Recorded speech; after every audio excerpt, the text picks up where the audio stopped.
Hi guys, welcome back to Tollywood tossers. ఏంటి మొన్నే ఒక మంచి కిక్ ఇచ్చే వరల్డ్ కప్ ఎండ్ అయింది. అందరూ అదే హైలో ఉంటుంటారు ఇప్పటికీ. అది ఎండ్ అయింది, దాని నుంచి తేలుకుందాం అనే లోపే మళ్ళా ఐపీఎల్ స్టార్ట్ అయిపోతుంది. సో ఫుల్ బిజీ అన్నమాట. మనం నెక్స్ట్ మంత్ నుంచి లైక్ ఈ మంత్ ఎండింగ్ నుంచే సో ఐపీఎల్ స్టార్ట్ అవబోతుంది. ఇనిషియల్ షెడ్యూల్ అనేది రిలీజ్ అయింది. 16 మ్యాచెస్ కి షెడ్యూల్ అనేది రిలీజ్ అయింది. సో ఆ షెడ్యూల్ గురించి అండ్ మన టీమ్స్ సిఎస్కే, ఎస్ఆర్హెచ్, ఇంకా ఆర్సీబీ ఎంఐ డిఫెండింగ్ ఎక్కడెక్కడ champions. Yeah defending champions RCB. So ఎక్కడెక్కడ మ్యాచెస్ జరుగుతున్నాయి ఏంటో ఒకసారి మాట్లాడుకుందాం. యా ప్రాణ స్నేహితులు బద్ధ శత్రువులుగా మారే సమయం. ఎస్ రాత్రి 7 గంటలైతే టీవీ ముందు కూర్చొని అన్ని రెడీ చేసుకొని టీవీ ముందు కూర్చొనే సమయం ఆసనమైంది. Next 3 months, 2.5 months. So initial గా మనం ఒకటి అసలు షెడ్యూల్ అనేది టోటల్ షెడ్యూల్ రిలీజ్ చేయకుండా ఓన్లీ 16 మ్యాచెస్ రిలీజ్ చేశారు కదా. దీని గురించి ఏంటి రీజన్ ఏమన్నా ఉందా? దీనికి జనరల్ గా 3 స్టేట్స్ లో 3-4 స్టేట్స్ లో ఎలక్షన్స్ ఉన్నాయి. సో ఆ ఎలక్షన్స్ ని బట్టి next phase of match schedule ని అనౌన్స్ చేస్తారు. అది సో మరి నెక్స్ట్ ఇది అయిపోయింది, ఎలక్షన్స్ అని చెప్పి వేరే చోట ఏమన్నా పెడతారా లేకపోతే అక్కడే జరుగుతాయా? ఎలక్షన్స్ ఉన్న టైంలో ఇప్పుడు ఒక్కొక్క ఐపీఎల్ టీమ్ కి 2 venues ఉంటాయి కదా. 7 matches ఆడతారు. 2 venues. ఇప్పుడు రాజస్థాన్ కి అయితే రాజస్థాన్ ప్లస్ ఇది ఉంది, గౌహతి. అలా కొంచెం చెన్నైకి కూడా జార్ఖండ్ తీసుకొస్తున్నారు. జార్ఖండ్ సెకండ్ వెన్యూగా అన్నారు కదా. లేదు, మన ఒక ప్రెస్ మీట్ లో ఓనర్ అన్నాడు శ్రీనివాసన్, చెన్నైలోనే జరుగుతాయి మ్యాచ్లన్నీ. ఢిల్లీకి అయితే వైజాగ్ ఢిల్లీ ఉన్నాయి కదా. అట్లా మోస్ట్లీ ఆ ఎలక్షన్స్ 2-3 days ఉన్నాయి అనుకున్నా. అక్కడ అవి మ్యాచెస్ జరుపుతారు హోమ్ స్టేట్ ది. నెక్స్ట్ ఆ ఎలక్షన్స్ అయిపోయాక నెక్స్ట్ వాళ్ళు హోమ్ మ్యాచెస్ జరుపుకుంటారు లాస్ట్ లో. అలా షెడ్యూల్ చేస్తారు. చూద్దాం. యాక్చువల్ కరెక్ట్ గా ప్లాన్ చేస్తే ఎక్కడైతే ఎలక్షన్స్ జరుగుతున్నాయి అక్కడ పెట్టుకుంటూ వేరే చోట మ్యాచెస్ పెట్టి అది అట్లా ప్లాన్ చేసుకుంటే సరిపోద్ది. సేమ్ అదే వెన్యూస్ లో జరుపుతూ చూద్దాం. సో ఫస్ట్ ఏంటి మరి SRH? First defending champions last లో మాట్లాడుకుందాం. ఫస్ట్ ఎస్ఆర్హెచ్ తో స్టార్ట్ చేద్దాం. మన తెలుగు తేజం. బ్రో, డిఫెండింగ్ ఛాంపియన్స్ లాస్ట్ అంటున్నా కానీ మీ డిఫెండింగ్ ఛాంపియన్స్ తోటే మా ఎస్ఆర్హెచ్ ఫస్ట్ మ్యాచ్. నాకు తెలిసి ఈ ట్విట్టర్ లో మీమ్స్ చూస్తుంటే ఒక్కొక్క ఆర్సీబీ ఫ్యాన్ ఆల్మోస్ట్ ఎట్లా అంటే లాస్ట్ టైం చిన్నస్వామిలో జరిగింది గుర్తొచ్చినట్టుంది అందరికి. ఒక్కొక్కరికి హెడ్ మావల్ సెంచరీ, 287 ఇవే గుర్తొస్తున్నాయి ఆర్సీబీ ఫ్యాన్స్ కి. అసలు నాకు ఫస్ట్ స్కెడ్యూల్ వేసిన కానీ ఫస్ట్ క్రేజీ స్కెడ్యూల్ వేసిండు. ఫస్ట్ మ్యాచ్ ఆర్సీబీ తోటి పోయి చిన్నస్వామిలా. కానీ ఫస్ట్ మెయిన్ గా మాట్లాడుకోవాల్సింది ఎస్ఆర్హెచ్ కి సరే ప్యాట్ కమిన్స్ అవైలబుల్ ఉంటే ఎప్పుడు వస్తాడు అది కూడా ఒక చిన్న కన్ఫ్యూజన్ ఉంది షెడ్యూల్కి వెళ్ళే గంట ముందు. So in case Pat come in రాకపోతే ఏమవుతుంది అవన్నీ నెక్స్ట్ లో మాట్లాడుకుందాం. But that is one of the concern for SRH. And schedule వచ్చేసరికి ఫస్ట్ మ్యాచ్ ఆర్సీబీ దుమ్మురే వేస్తారు చిన్నస్వామిలో. అండ్ నెక్స్ట్ వచ్చేసి కేకేఆర్ మళ్ళీ 2024 రివెంజ్ తీర్చుకుంటాం, ఫైనల్ రివెంజ్. అసలు హర్షిత్ రాణా అసలు ఫస్ట్ ఇంజురీ అయింది కదా, అవైలబుల్ ఉన్నాడో లేదు తెలియదు. అండ్ నెక్స్ట్ వచ్చేసి హోమ్ లో ఎల్ఎస్జి తో గుర్తుంది కదా, కేఎల్ రాహుల్ కి మధ్యలో సంజీవ్ ఇంకా వాళ్ళ ఓనర్ పెద్ద గ్రౌండ్ లోనే ఇస్తాడు. అది కూడా సేమ్ ఎల్ఎస్జి తోటి ఉప్పల్ స్టేడియం లోనే అది కూడా. సో మళ్ళీ అదే first home match for SRH against LSG in Uppal. And next వచ్చేసి పంజాబ్ తోటి. సో దీంట్లో ఏంటంటే ఫస్ట్ 2 మ్యాచ్లు నైట్ మ్యాచ్లు, కానీ తర్వాత 2 మ్యాచ్లు ఆఫ్టర్నూన్ మ్యాచెస్ పెట్టారు. ఎందుకు 2 హోమ్ లో ఉన్నాయా? లేదు, మాకు ఉన్న 4 మ్యాచెస్ ఒకటే హోమ్, అది ఎల్ఎస్జి తో. మిగతా మ్యాచెస్ అని అవే మ్యాచెస్ ఎల్ఎస్జి అండ్ పంజాబ్ తోటి అవేలో ఉన్నాయి. 4 మ్యాచ్ల్లో ఎక్సైటింగ్ మ్యాచెస్ ఏంది? ఫస్ట్ మ్యాచ్ ఎలాగో మంచి ఎక్సైటింగ్ ఉంటది, మిగతావన్నీ కొద్దిగా సప్పకుండా మ్యాచ్లే అనిపిస్తుంది on paper. On paper actual KKR బానే ఉండేది, కానీ కేకేఆర్ లో ఫాస్ట్ బౌలర్ చాలా మంది ఇంజూర్ అయ్యారు. ఎట్లా అంటే వాళ్ళ ఫాస్ట్ బౌలింగ్ బాగాలేదు, మా ఫాస్ట్ బౌలింగ్ బాగాలేదు. సో బ్యాటింగ్ వర్సెస్ బ్యాటింగ్, వాళ్ళ బ్యాటింగ్ కూడా క్రేజీ ఉంది. ఫినాల్ అండ్ టీమ్ సైడ్ ఇద్దరు ఆడిస్తారంటవా? ఇద్దరు నడిస్తే క్రేజీ ఉంటది, చూద్దాం. యా, అండ్ నెక్స్ట్ మన సిఎస్కే గురించి మాట్లాడదాం. సో సిఎస్కే యాక్చువల్ గా 2 హోమ్ మ్యాచెస్ ఉన్నాయి. ఫస్ట్ మ్యాచ్ వచ్చేసి రాజస్థాన్ తో గౌహటిలో, అండ్ నెక్స్ట్ మన చెన్నైలో పంజాబ్ తో ఉంది. తర్వాత మెయిన్ మ్యాచ్ రిలీజ్ చేసిన షెడ్యూల్ లో మెయిన్ మ్యాచ్ ఆర్సీబీ తో బెంగళూరులో ఉంది. ఆ మ్యాచ్ క్రూషియల్ మ్యాచ్. ఎందుకంటే సిఎస్కే బెంగళూరు వెళ్ళి ఆడిన ప్రతిసారి యాక్చువల్ కొద్దిగా అడ్వాంటేజ్ చెన్నైకి ఉంటది. కానీ లాస్ట్ టైం అది మీరు బ్రేక్ చేశారు. లాస్ట్ ఓవర్ లో యాక్చువల్ గా ధోని ఆన్ స్ట్రైక్ ఉండి కూడా యష్ దయాల్ ఆ లో ఫుల్ టాస్ తోటి మ్యాచ్ మిస్ అవుతుంది, గెలవాల్సిన మ్యాచ్.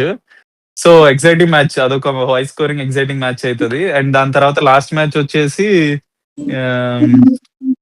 ఢిల్లీ తోటి, అది కూడా చెన్నైలో. సో చెప్పాలంటే 3 ఓకే మ్యాచెస్. అండ్ బెంగళూరుతో మాత్రం మంచి ఎక్సైటింగ్ మ్యాచ్ ఉంది. 2 హోమ్ మ్యాచెస్ ఉన్నాయి కాబట్టి హోమ్ మ్యాచెస్ జరిగినప్పుడు ఎలాగైనా మన తల ఎంట్రీ కోసం అందరూ వెయిట్ చేస్తుంటారు. అది వేరే వైబ్ ఉంటది. ఇప్పుడు మెయిన్ చూద్దాం. మీ వాళ్ళది ఫస్ట్ మ్యాచ్ ఏంది ఆర్ఆర్ తో. మీ biggest head Sanju Jadeja 2 different teams తో first yeah match. Yeah yeah అదొకటి పక్కా ఉంటది, నిజమే. అది గౌహటి కాబట్టి మేబీ అంత ఉండకపోవచ్చు. అదే మ్యాచ్ చెన్నైలో జరుగుంటే వేరేలా ఉంటది. జడ్డు ఉంటాడు, సంజు ఉంటాడు.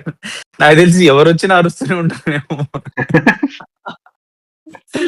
గౌహటిలో అంత ఉండకపోవచ్చు. బట్ అది కూడా మంచి క్రూషియల్ మ్యాచ్ అయింది. ఎందుకంటే సంజు వర్సెస్ ఆర్ఆర్ కదా. And Sanju first match, so full support ఉంటది అక్కడ కూడా ఫ్రమ్ సిఎస్కే ఫ్యాన్స్. అండ్ అక్కడి నుంచి వచ్చే ఆర్ఆర్ ఫ్యాన్స్ కూడా అందరూ సంజుకి సపోర్ట్ చేస్తారు.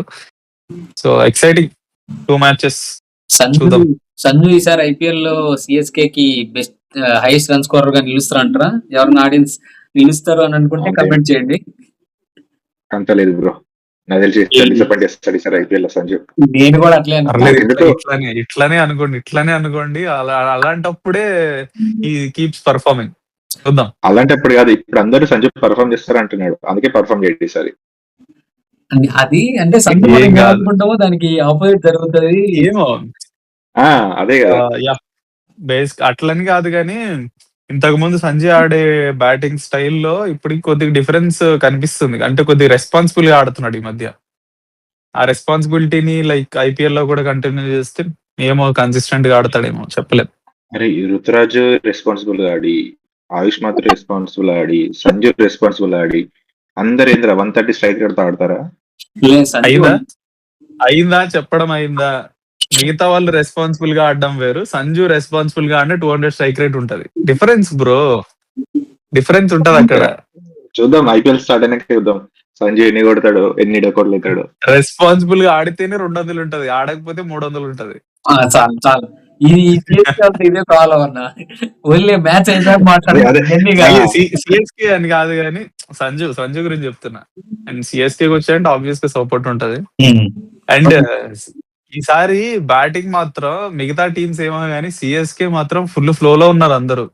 సంజు ఫామ్ లో ఉన్నాడు, గైక్వాడ్ ఎలాగో ఫామ్ లోనే ఉంటాడు, దివాల్ బ్రేవిస్ ఫామ్ లో ఉన్నాడు. మొన్న ఇంకా శివం దుబే ఆబ్వియస్ గా మామూలు ఫామ్ లో లేడు. శివం దుబే, ఆయుష్ మాత్రమే మొన్నే వరల్డ్ కప్ గెలిపించాడు.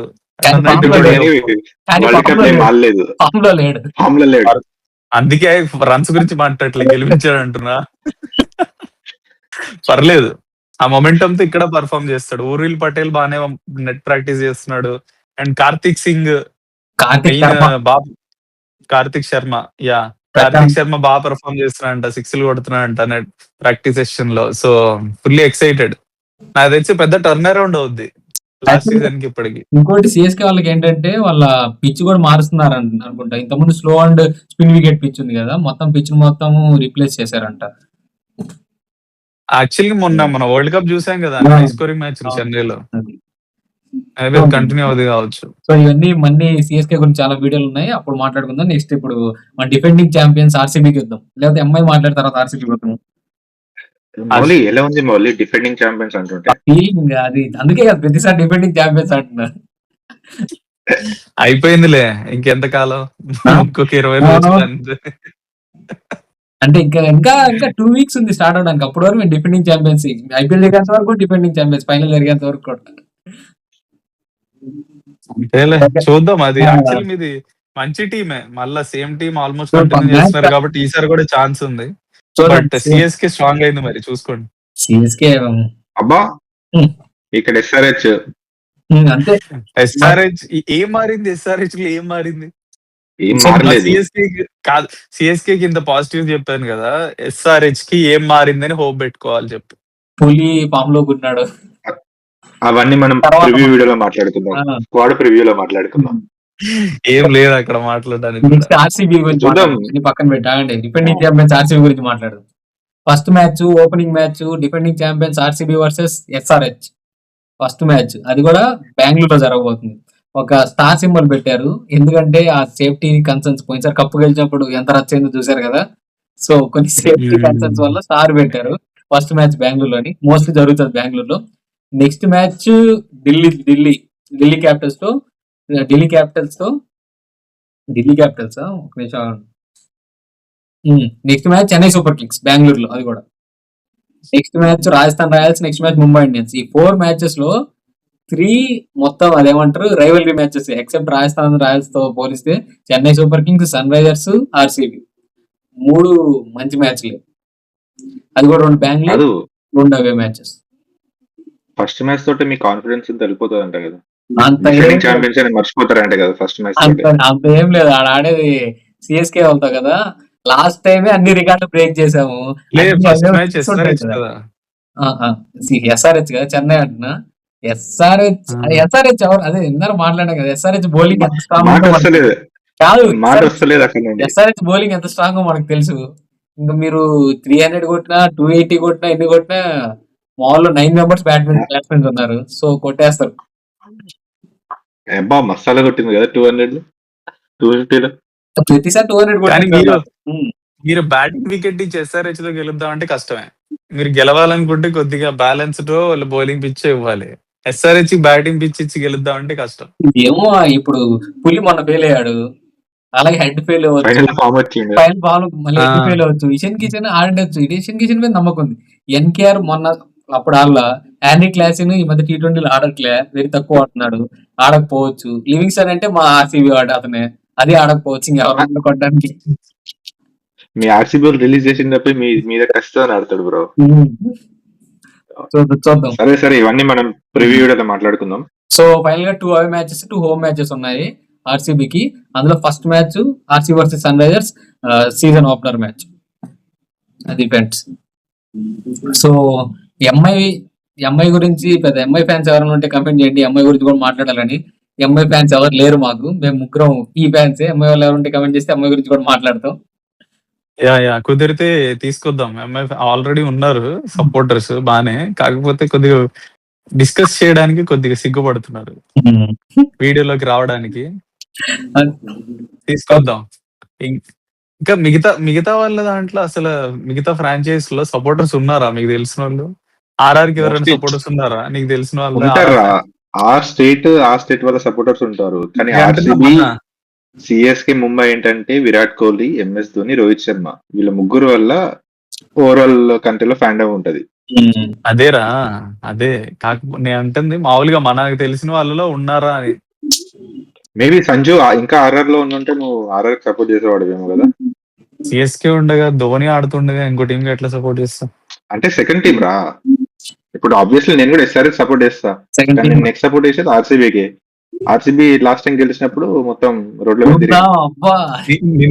నిన్న నైట్ వీడు ఫస్ట్ ఎస్ఆర్హెచ్ కానీ సెకండ్ సిఎస్కే సపోర్ట్ అన్నాడు. ఇప్పుడు మళ్ళీ ప్లేట్ మారుస్తున్నాడు ఆర్సీబీ. సిఎస్కే ఒకప్పట్లో, ఇప్పుడు ఆర్సీబీ సెకండ్ ప్లేస్. ఇవన్నీ ఇంకా ఫ్రెండ్స్ ఇంకా వీడియోలు వస్తూనే ఉంటాయి, ఐపీఎల్ స్టార్ట్ అయింది కాబట్టి. క్లోజ్ చేసే ముందు ఒకటి, కప్పు గెలిచినప్పుడు వాడు రోడ్డు మీద హైదరాబాద్ లో రోడ్డు ఎక్కి వాడు చేసిన అడావిడి ఆవుల అడావిడి కాదు. అవన్నీ మనకి ఇప్పుడు వద్దు. పక్కనే ఉన్నాం అప్పుడు. వద్దు. Cool that's it guys. మీకు గాని వీడియో నచ్చితే please like, share and subscribe. Videos వస్తూనే ఉంటాయి. అందులో మా లాస్ట్ ఇయర్ మేము ఛానల్ స్టార్ట్ చేసాం. లాస్ట్ ఇయరే ఆర్సీబీ కప్పు కొట్టింది, ఫుల్ ఎంజాయ్ చేసాం మేము. లాస్ట్ ఇయర్ మన ఛానల్ స్టార్ట్ చేసి అప్పుడే ఆర్సీబీ కప్పు కొట్టింది. అవునవును, లాస్ట్ ఐపీఎల్ కి స్టార్ట్ చేసాం, చాలా సపోర్ట్ చూపించారు. సో ఆ సపోర్ట్ కంటిన్యూ చేస్తూ ఈసారి 2K సబ్స్క్రైబర్స్ రీచ్ అవ్వాలని ఎండ్ అయ్యే లోపు we're wishing. Let's hope it happens. Okay, bye guys.